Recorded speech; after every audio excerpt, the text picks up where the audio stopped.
Este podcast tem o apoio de Quimifarma. Olá, sejam muito bem-vindos ao podcast da Veterinária Atual. O meu nome é Cláudia Pinto e sou jornalista na revista. O controle da dor crónica pode ser um dos temas mais complexos em medicina veterinária. Apesar dos avanços na prática clínica, a dor continua a ser desafiante, seja pela natureza multimodal, seja pela dificuldade em reconhecê-la em diferentes espécies. Assim, o tratamento pode passar por várias alternativas. Neste episódio, vamos refletir sobre estratégias atuais do controle da dor, a importância de uma abordagem individualizada e os cuidados necessários para melhorar o bem-estar animal de forma consistente e segura. E trazemos também um tema que ainda suscita várias opiniões e nem sempre é consensual: o uso de cannabis medicinal. Para esta conversa, convidámos Carla Pinto, médica veterinária e doutoranda em Ciências Veterinárias, com investigação focada no sistema endocannabinoide. Olá, Carla, bem-vinda. Olá, Cláudia. E também Beatriz Mendes, médica veterinária na Quimifarma. Olá, Cláudia. Olá, Beatriz, obrigada também por ter vindo e ter aceitado o nosso convite. Carla, como é que tem sido o seu percurso ao longo dos anos e o que a levou a interessar-se pela investigação nesta área? Bem, eu já sou veterinária há algum tempo, não é, Cláudia? 26 anos. E os mais novos não sabem, mas antigamente era muito difícil a gente fazer alguma coisa pelos nossos animais, né? Estou falando aqui de cão e gato, clínica de pequenos animais. E só que eu sou daquelas pessoas que nunca fiquei convencida de que não poderia fazer mais nada, tá?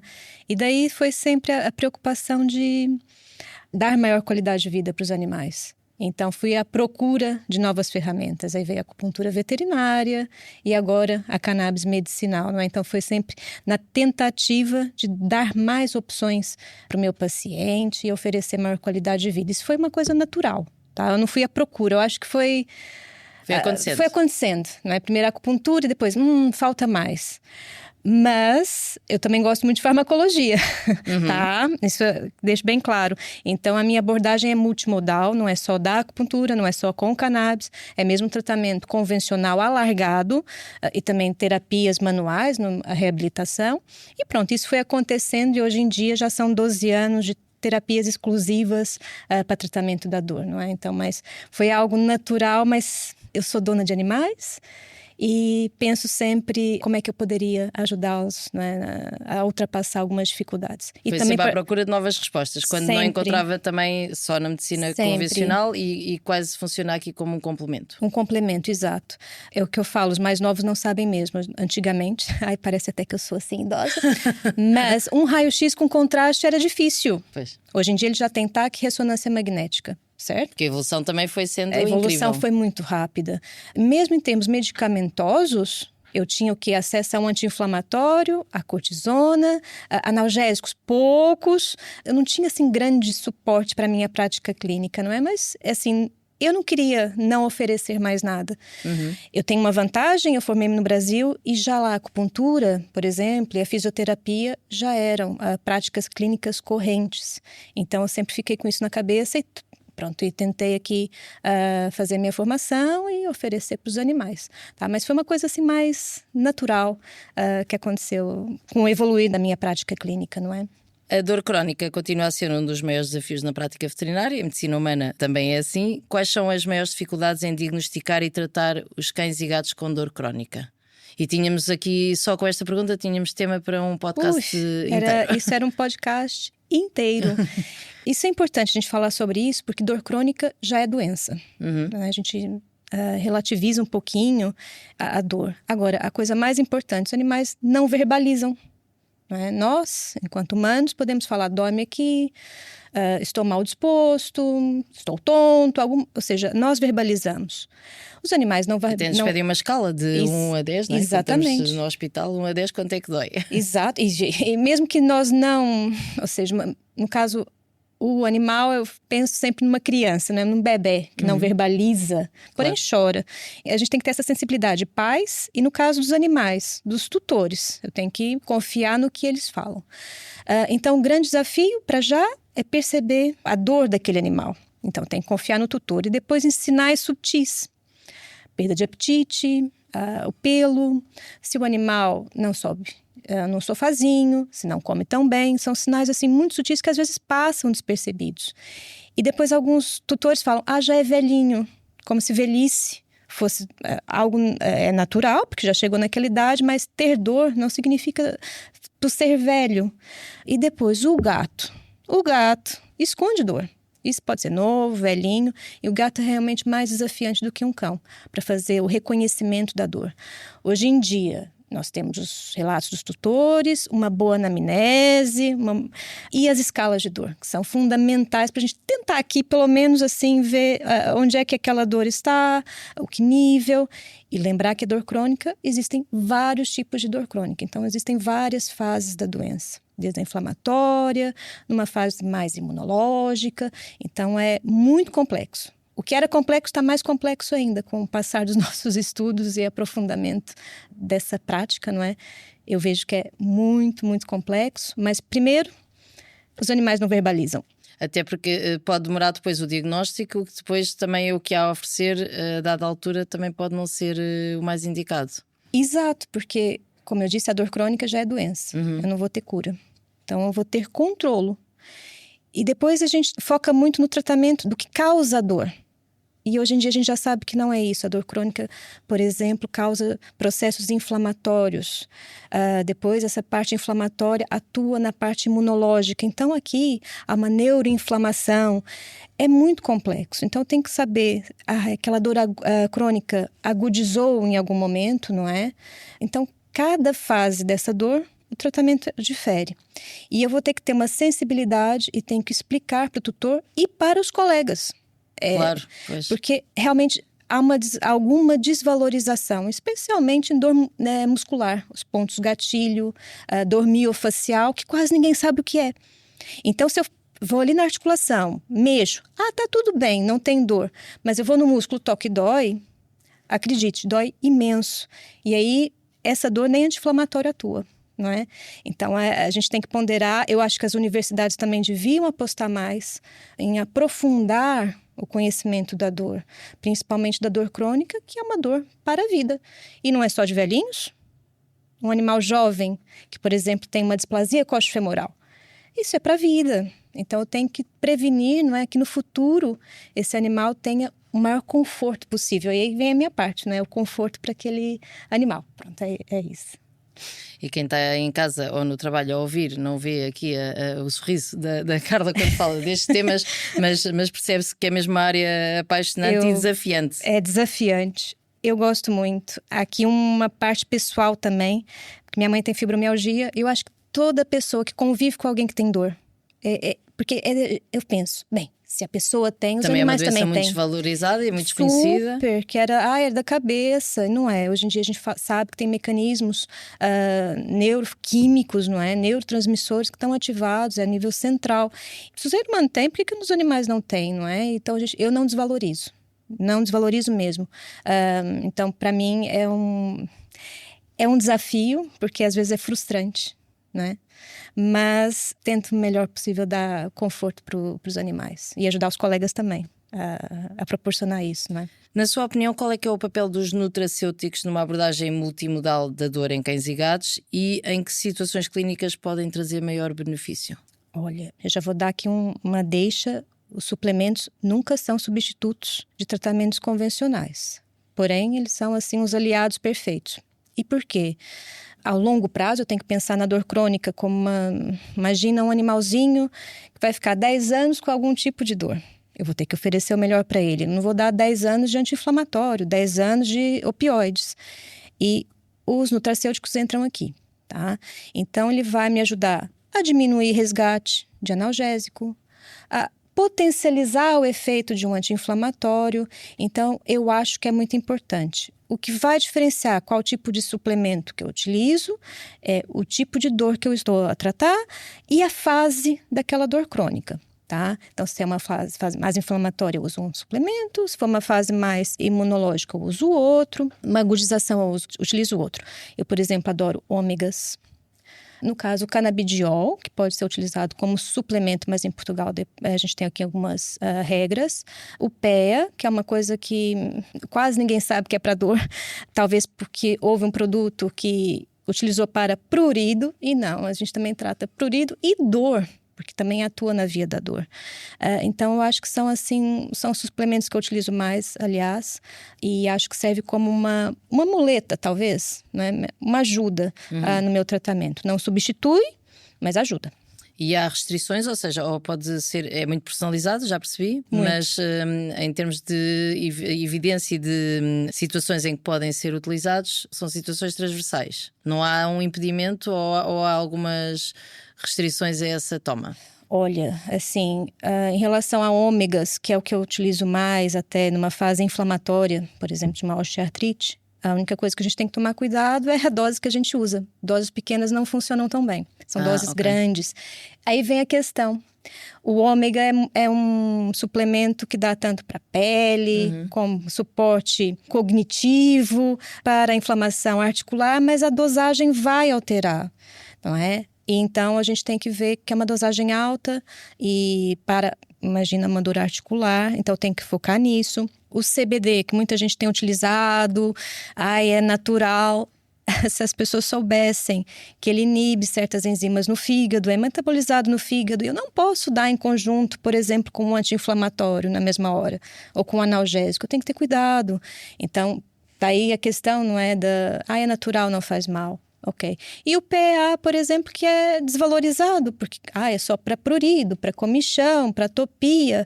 E não, eu posso utilizar na dor. Aliás, quando eu prescrevo, imagina, analgesia, o PEA. Mas Carla, mas o animal não tem atopia. Aí eu tenho que explicar para um colega o porquê. Porque o tutor não sabe. Pois. Tá? Mas o colega questiona e aí eu explico. Ele, mas eu não sabia porque não me explicaram isso. Porque também é o desconhecimento. Eu acho que a gente está aqui numa zona do desconhecido também. E a nossa função, para quem sabe o que está a fazer, também é explicar, não é? E eu tenho prazer em explicar para os colegas o porquê daquilo. Até porque se os colegas não conhecem, também não vão prescrever. Exatamente. Não vão ter essa ferramenta. Exatamente. Então, também faz parte da nossa educar ou ajudar os colegas. Mas, assim, eu acho que também a gente tem que ter atenção. Realmente é isso, é a dose, o que eu uso e tomar cuidado que às vezes o natural não é tão inócuo como as pessoas imaginam. E é sempre uma ajuda. Eu não posso fazer um nutracêutico, mas não vou dar aqui um opioide, porque... Não, se o animal precisa naquela fase, fazer o tratamento adequado para a dor, a gente não pode deixar, e aí depois numa fase mais crônica, não é a longo prazo, aí sim mantemos os nossos nutracêuticos a longo prazo. Qual é que é o papel do sistema endocannabinoide na modulação da dor e de que forma é possível atuar sobre esse sistema? Isso aqui é o desconhecido. Eu vou falar um palavrão, Cláudia. À vontade. Sistema endocannabinoide já é complicado falar, não é? Pois é. Há uma versão alargada dele, que é o que eu estudo, chama endocannabinoidoma. Pois, que é um palavrão. E aí vem o PEA. A Carla diz isto tranquilamente, mas eu posso confessar que tínhamos isto no guião no início. O endocannabinoidoma é um palavrão. E aí vem, por exemplo, o PEA. Ele atua nessa versão do sistema do endocannabinoidoma, que é um sistema alargado do sistema endocannabinoide. Bem, o sistema endocannabinoide, para ter uma noção, ele é um sistema regulador. Ele vai trabalhar no equilíbrio, na homeostasia. Então, ele regula alguns mecanismos, incluindo dor, humor, apetite e inflamação, o sono. Então, ele atua, imagina, como comporta de água. Se eu preciso, ele abre a comporta. Se já está em excesso, eu fecho uma comporta. Tá? Então, ele vai regular. É um sistema homeostático. E por que quase ninguém sabe da existência desse sistema? Porque ele foi descoberto relativamente há pouco tempo. Anos 90, isso em termos de ciência é pouco, tá? Então, poucas pessoas aprendem na universidade, mas a questão é que muitas das doenças que às vezes a gente falava, não sei o porquê que acontece, tem a ver com a desregulação desse sistema. Não é uma dor crônica, por exemplo, esse sistema está desregulado. Então, eu vou ter que dar ferramentas para ele trabalhar melhor. E quais são as ferramentas que eu posso utilizar para melhorar o meu sistema endocannabinoide?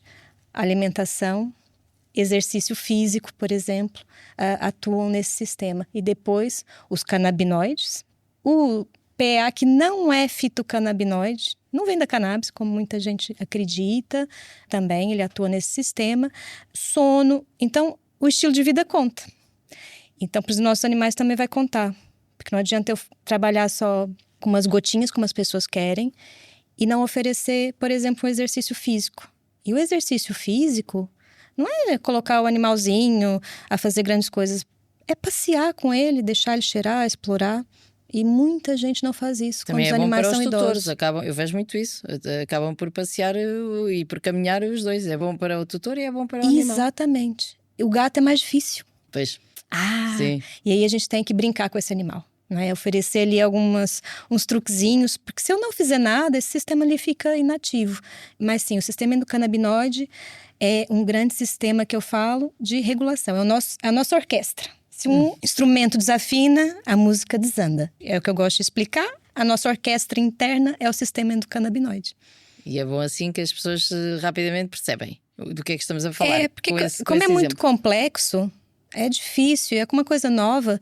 E depois esse sistema, como pegou o nome da planta, né, cannabis, endocannabinoide, a gente pensa assim, só funciona com a cannabis. Não, por que ele tem esse nome?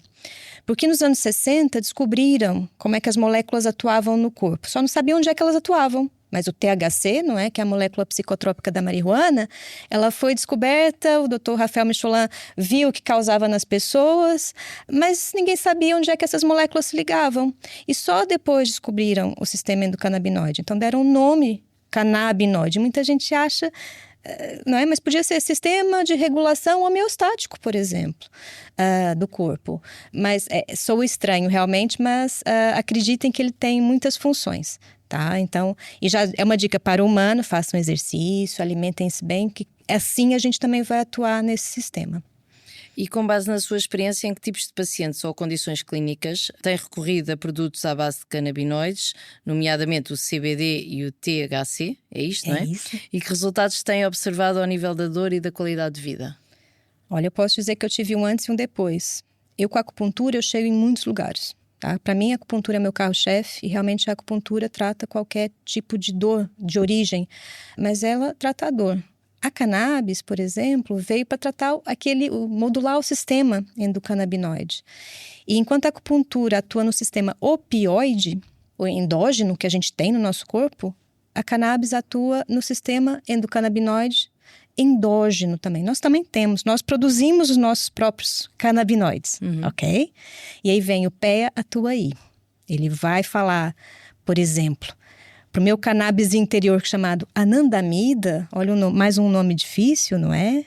Anandamida, tipo, fica mais tempo na circulação.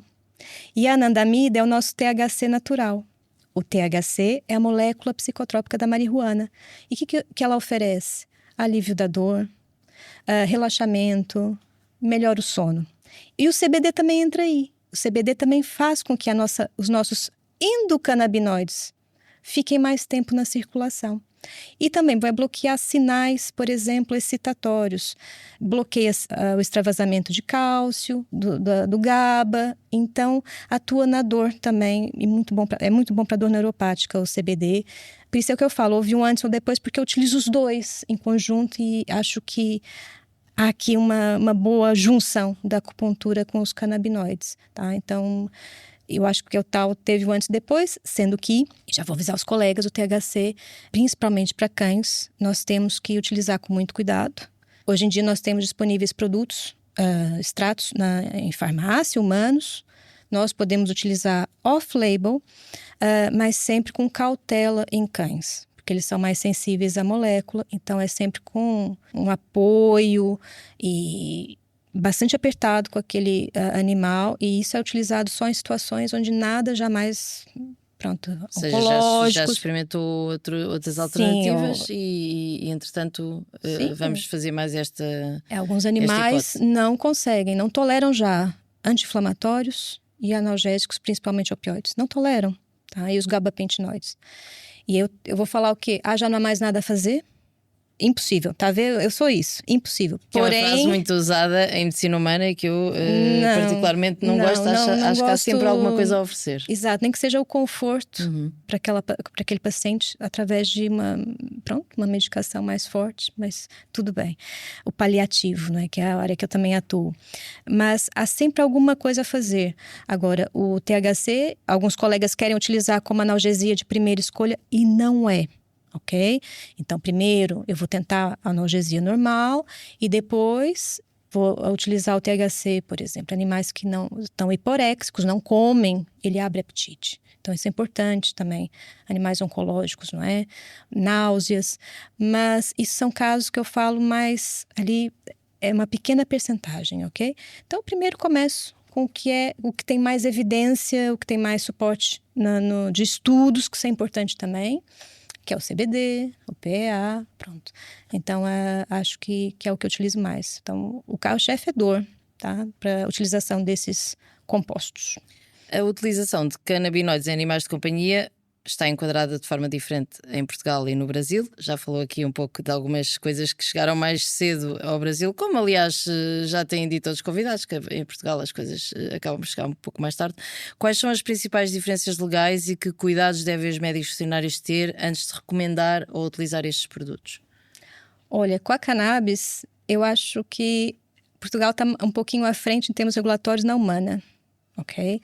Portugal é um orgulho, e eu falo isso e dou palestras no Brasil e falo, em termos de regulamentação das drogas, por exemplo, é um país exemplo, ok? A nível mundial.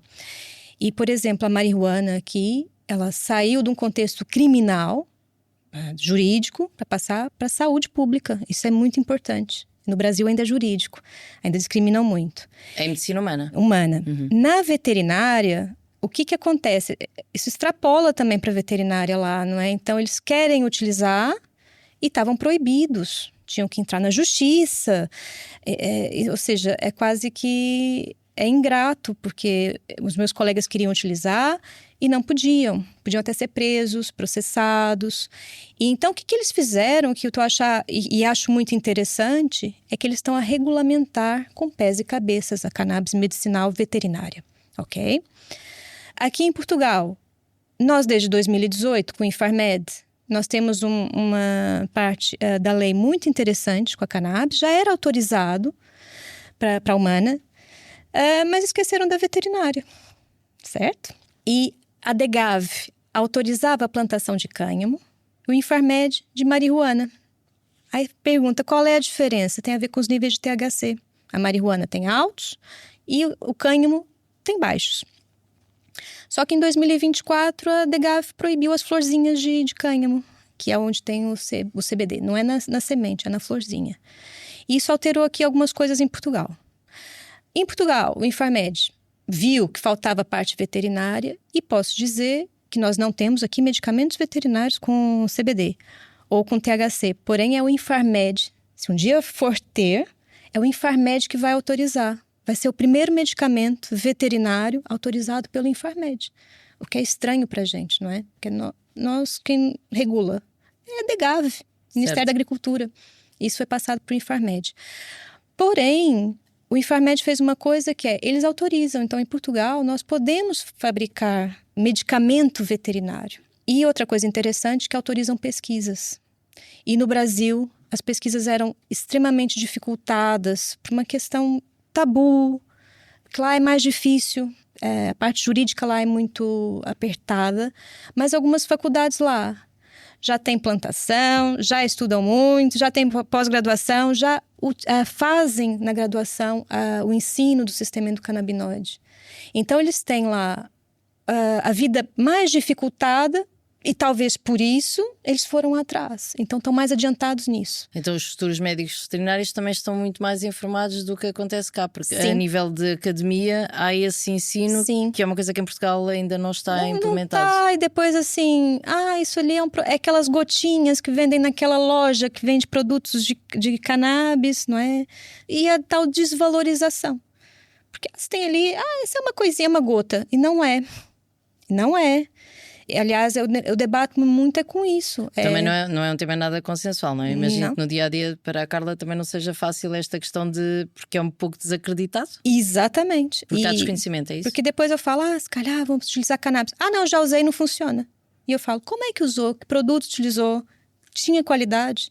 Porque o que eu faço não tem nada a ver com o que a maioria oferece. Percebo, e a pois. tal desvalorização. Se me perguntarem assim... Que os tutores perguntam para os colegas, olha, eu posso utilizar junto? Eu posso dar... sim, isso não faz mal. Isso é mentira. Isso é mentira e a gente tem que ter cuidado com a utilização em conjunto com outros medicamentos. E num animal com dor, ele é polimedicado e eu tenho que ter que tomar cuidado. Tenho que ver as minhas enzimas hepáticas, como é que estão, não é? Então, eu tenho aqui eu me debato muito com isso, com a desvalorização, desconhecimento, e depois a gente está aqui a desperdiçar pesquisa, porque nós podemos fazer aqui em Portugal. Olha aqui os meus colegas do Brasil, coitados, tem que fazer ali um esforço brutal para fazer pesquisa, e aqui a gente pode fazer. Tá? Então, acho que está na altura da gente acordar. E Portugal até podia ser um hubzinho da cannabis a nível europeu, e a nível veterinário, não é? E a gente está a desperdiçar isso. Tá? Então, que esse desconhecimento também leva à má utilização, é isso? Má utilização, nem lembram. Então, eu acho que a gente tem aqui que apostar para já na graduação, na área da fisiologia, ensinar o sistema endocannabinoide, na área da farmacologia, ensinar a utilização de fitocannabinoides, e na área da clínica, ver animais que utilizam aquele produto. E pesquisa, porque esses produtos têm assim Pronto, eu estou a fazer estudo com cancro. Então, assim, há um potencial brutal. E imagina Portugal ser aqui líder em alguma coisa, porque nós estamos melhor que os espanhóis, nós estamos melhor que muitos países europeus que ainda não têm a regulamentação e que ainda nem podem fazer pesquisa com a cannabis para fins medicinais. E por outro lado temos cada vez mais doentes oncológicos, porque a esperança média de vida também do animal também aumentou. E tem sido uma realidade que não me parece que vá modificar nos próximos tempos. Animais com osteoartrite, que são animais mais obesinhos, ou depois vem também a questão da idade, animais oncológicos e animais com problemas metabólicos, diabetes. E aí eu trato tudo com o mesmo produto, trato as três que causam problemas assim a longo prazo, né, para os animais. Então, assim, fora a epilepsia, gente, problemas neurológicos, síndrome da disfunção cognitiva. Então, a gente tem aqui um leque. Aí vai falar, a dose é a mesma para todos? Não. O produto é o mesmo? Não. Então tem isso que ser a gente... caso a caso. E é muito individualizado. Muito, muito, muito. E nem a dose, nem existe dose mínima e máxima. É um bocado assim, tentativa, não é? Porque a gente tem que ver que nível que aquele animal tá. E por isso é que é difícil, mas é gratificante ver depois como é que aqueles animais ficam a longo prazo, né? Isso é que eu queria passar para os colegas. E, por favor, é só para não dar descrédito à molécula, achando que é natural e que não tem problema. Isso não é verdade. Beatriz, a Quimifarma tem apostado no desenvolvimento de alternativas e complementos aos analgésicos convencionais. O que é que tem motivado esta aposta e como é que tem evoluído? Bom, o que nos motiva, eu diria que são duas coisas principais. A primeira é dar qualidade de vida aos animais, que é a nossa missão, é o nosso objetivo principal. Mas a segunda, tal como a Carla estava a falar, é dar as ferramentas aos médicos veterinários para conseguirem controlar a dor nos seus pacientes de forma segura e eficaz, baseada em evidências científicas, que essa também é um dos nossos principais valores, e também evitarmos este ciclo de temos um animal com uma dor crónica e esperamos pela agudização para intervir com um ciclo de anti-inflamatórios ou com um ciclo de analgésicos, o que quer que seja, porque nós sabemos que a dor está lá, a dor está sempre lá. Claro que às vezes agudiza, outras vezes está um bocadinho menos visível, mas ela continua lá. E também sabemos que quanto mais dor o animal sente, mais baixo o limiar da dor é. Portanto, um estímulo que possivelmente não seria tão doloroso num animal que não tem dor crónica, num paciente que já tem dor crónica vai ser muito mais doloroso. E é aí que nós também queremos intervir e dar essa solução eficaz, segura ao médico veterinário para ter este controle da dor continuado. E já para não falar que a utilização de anti-inflamatórios não esteroides ou mesmo de anti-inflamatórios esteroides e de analgésicos tem contraindicações, não é? Tem efeitos secundários e até há pacientes em que a sua utilização é contraindicada. Portanto, queremos nos focar muito nesta área.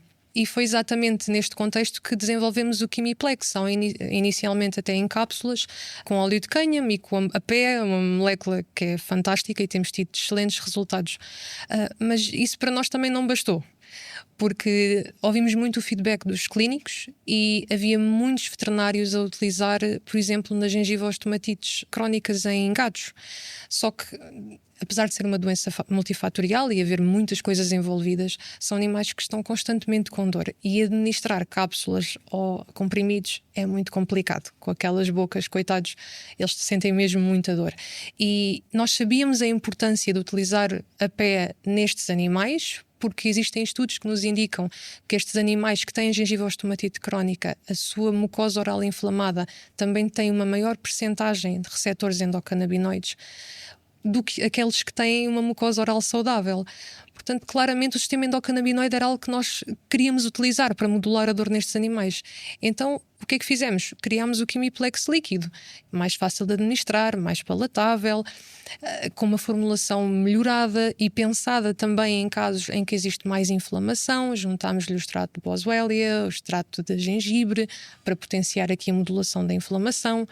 E isto tudo a pensar que, ok, nós queremos continuar a evoluir consoante as necessidades que os médicos veterinários nos colocam, não é? E veem na sua prática clínica, sempre com o objetivo também de facilitar o tratamento. Queremos que o tratamento... Vai ter maior adesão. Exatamente. Se não tivermos adesão, também não interessa.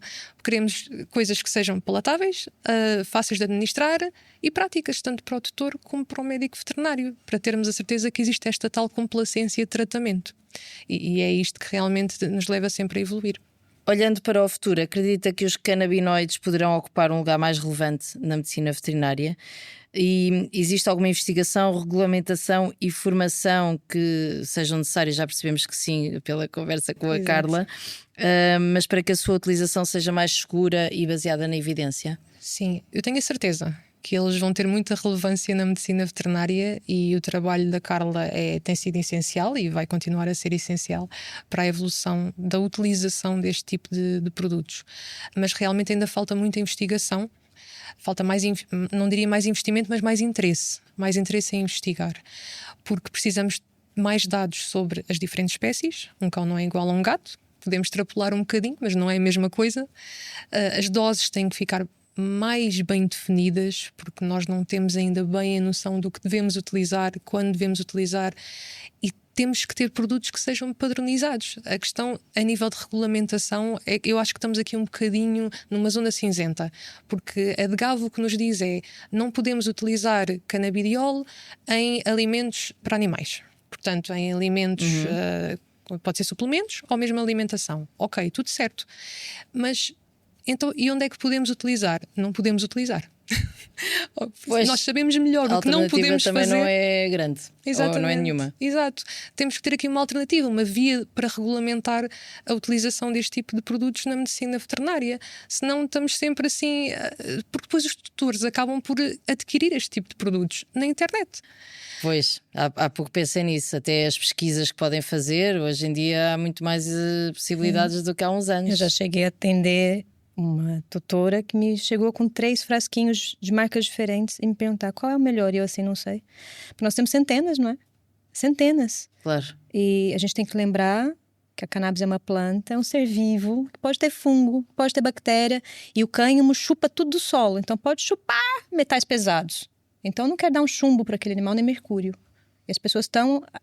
Ou seja, em desespero fazem pesquisas e para os animais e para elas próprias. É isso? Não é ilegal, mas está disponível, ou seja, noutros sítios. É a zona cinzenta. Claro.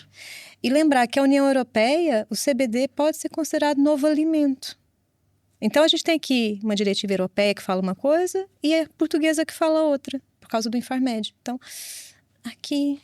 Exato. É uma zona muito cinzenta, muito cinzenta. E a realidade é que a Ordem dos Médicos Veterinários tem feito muita força para nós sairmos da utilização de medicamentos da medicina humana e passarmos a utilizar só medicamentos feitos para animais. Então, mas para isso precisamos de uma via regulamentar que nos dê a possibilidade de aceder a este tipo de medicamentos.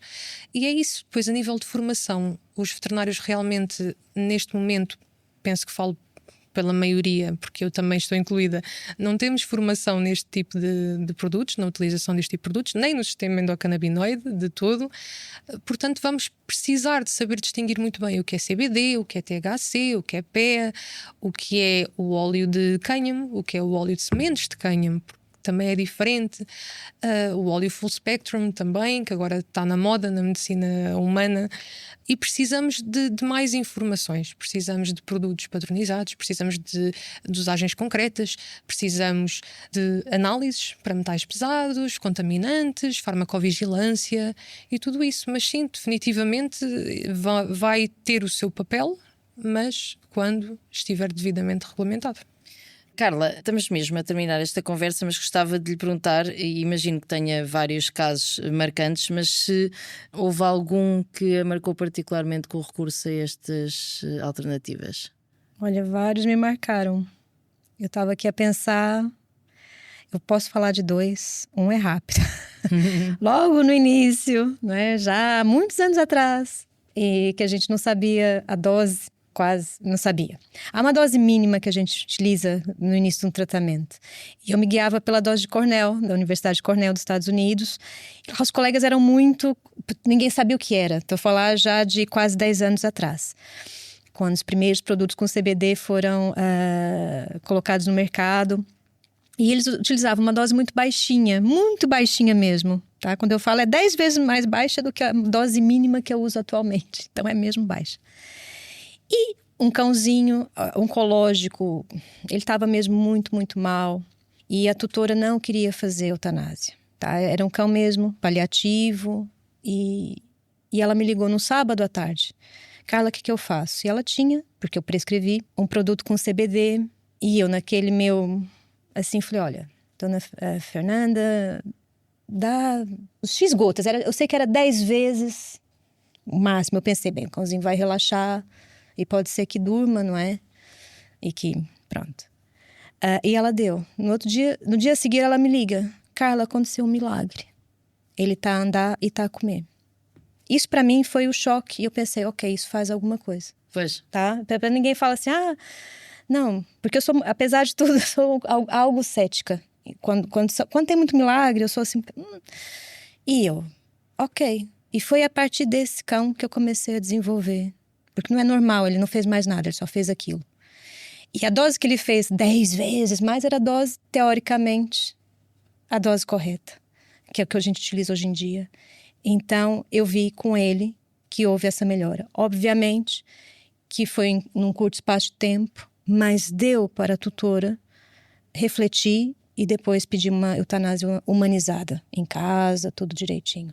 Ok? Mas, às vezes, a gente precisa de nem que seja... 5 dias, no caso dele foi 1 semana. E isso foi importante para ela. Mas, para ter tempo. Mas tomar também, uma decisão mais consciente. Exatamente. Também a gente tem que ver que... Eu penso sempre no lado também do animal, que ele não pode sofrer. Ponto.